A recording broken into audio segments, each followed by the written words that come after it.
Guidelines are for your own safety, so please observe them at all times.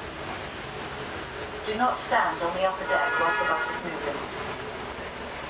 Whilst our drivers are trained to take special care driving through London, there are occasions when they may have to brake sharply. We would politely request that you do not get up from your seat when the bus is moving, however slowly. Only speak to the driver at bus stops. Please do not distract the driver whilst the bus is moving. You may only board or leave the bus at our licensed bus stops. Please do not try to board or leave the bus at any other places, which may be dangerous to yourself or others. Our staff will always help you. Other people may not. So be careful whose advice you seek and stay safe. Unattended bags and packages are the major source of security alerts across central London. When you leave the bus, please do ensure that you take your bags, coats, hats, gloves, cameras, and of course, your children. Finally, please enjoy your visit to London. Everyone at the original tour is delighted to welcome you to this wonderful city.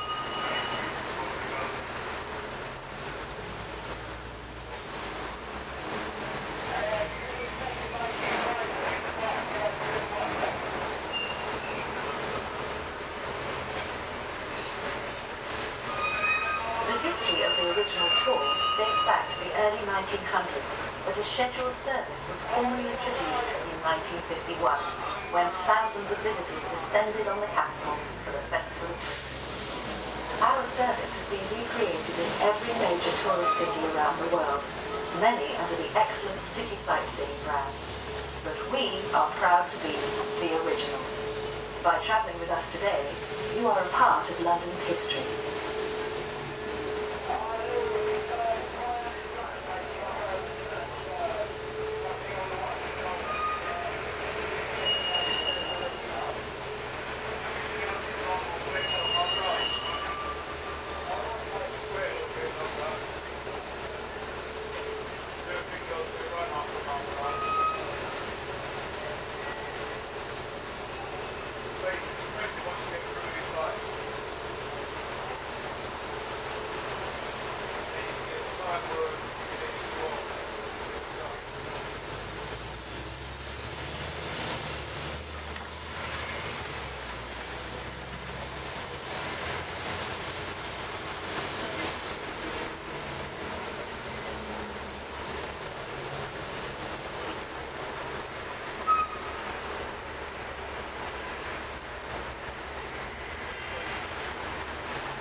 Marble Arch is the white structure on the traffic island just ahead.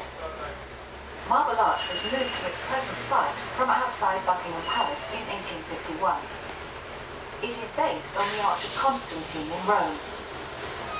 The island on which it stands was created in 1908. It is said that Queen Victoria deliberately had a carriage made that was too wide to fit through Marble Arch in order to hasten its removal from Buckingham Palace.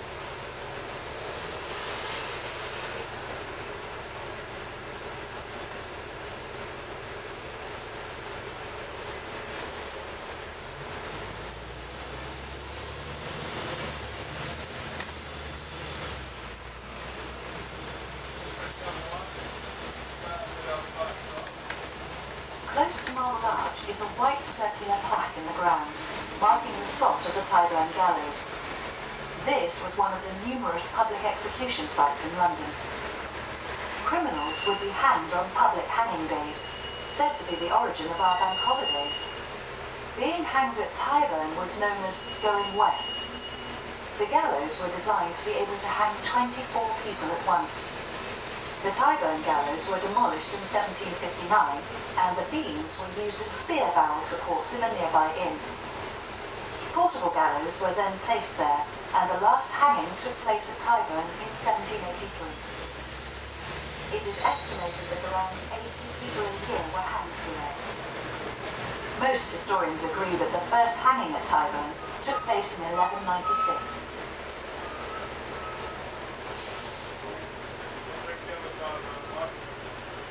Prisoners sentenced to hang in Tyburn were taken from prison on a wagon along Tyburn Road, which is now Oxford Street. They were allowed a last drink on the way, a very strong pint called the Hangman's Ale. This was actually intended to get them slightly drunk, to make it easier to hang them. To be able to get your ale, you had to get off the wagon and stand on the road.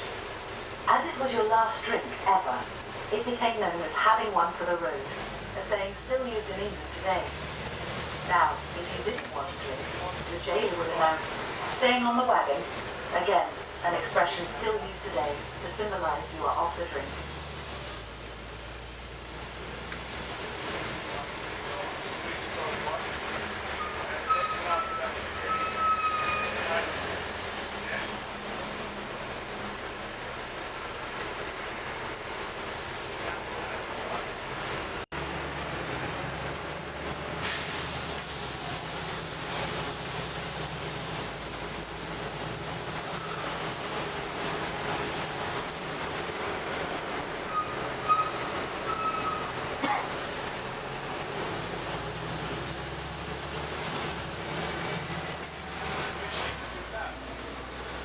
On the right is the Animals in War Memorial, commemorating animals that have been used in wartime. The memorial even includes a tiny sculpture of a glowworm. Glowworms were used during the war to help soldiers read their maps in the dark.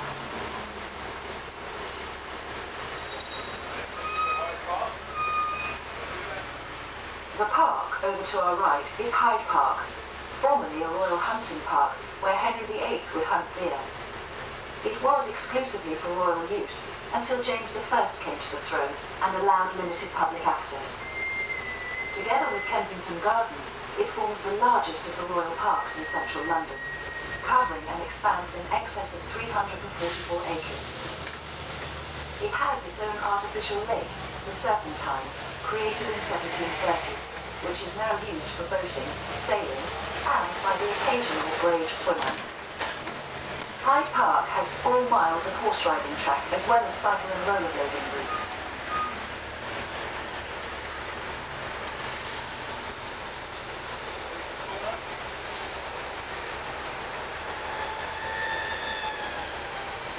Coming up to the left is Speaker's Corner. It is said that the tradition of free speech originates in the right of a criminal about to be hanged at the nearby Tyburn gallows to speak for the last time. Members of the public have been allowed to speak here since 1872. Those who have spoken here include Karl Marx, Friedrich Engels, Lenin, suffragette campaigners, the Pankhursts, and the black nationalist Marcus Garvey.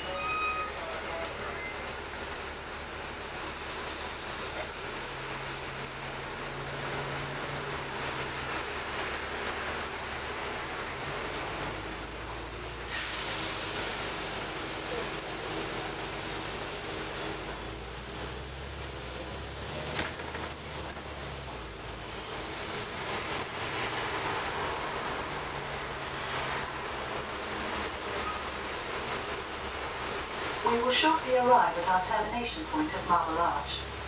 Change here for the yellow and the red tours, which take in the main sights of London, including St Paul's Cathedral,